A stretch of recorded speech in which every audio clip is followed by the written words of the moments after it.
اب خوبصورتی سے مراد وہ نہیں ہے جو بیوٹی پارلر میں کریم پاؤڈر مسکارا وغیرہ والی، نہ، اس کے گھوڑے کا رنگ، اس کی تلوار، اس کا لباس، ٹھیک ہے، اس کا قد، اس کے بازو، یہ ساری چیزوں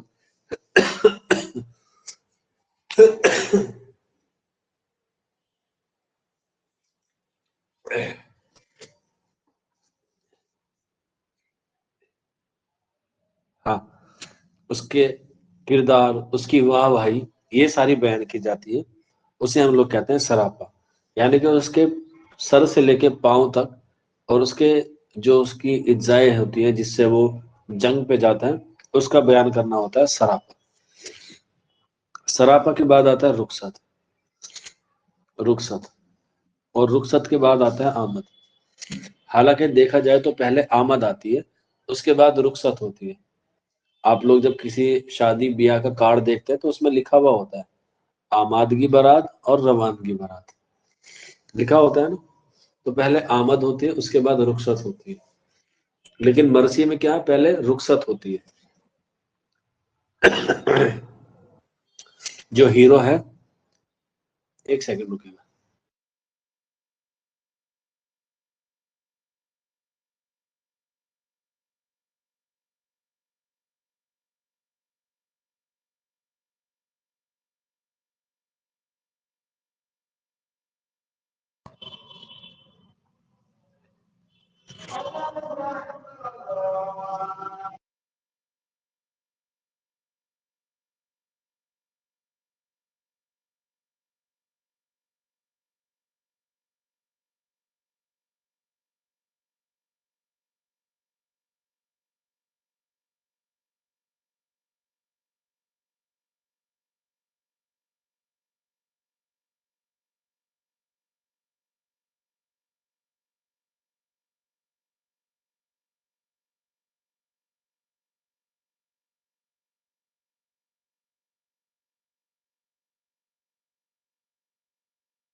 ٹھیک ہے بیٹا، تو یہ بات ہوئی رخصت کی، یعنی کہ جب ہیرو اپنے گھر والوں سے اجازت لے کے جاتا ہے تو اسے ہم لوگ بولتے ہیں رخصت۔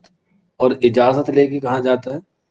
جنگ کے میدان میں، جنگ کے میدان میں، یعنی کہ جنگ کے میدان میں جانے کو ہم لوگ کیا کہتے ہیں؟ رخصت۔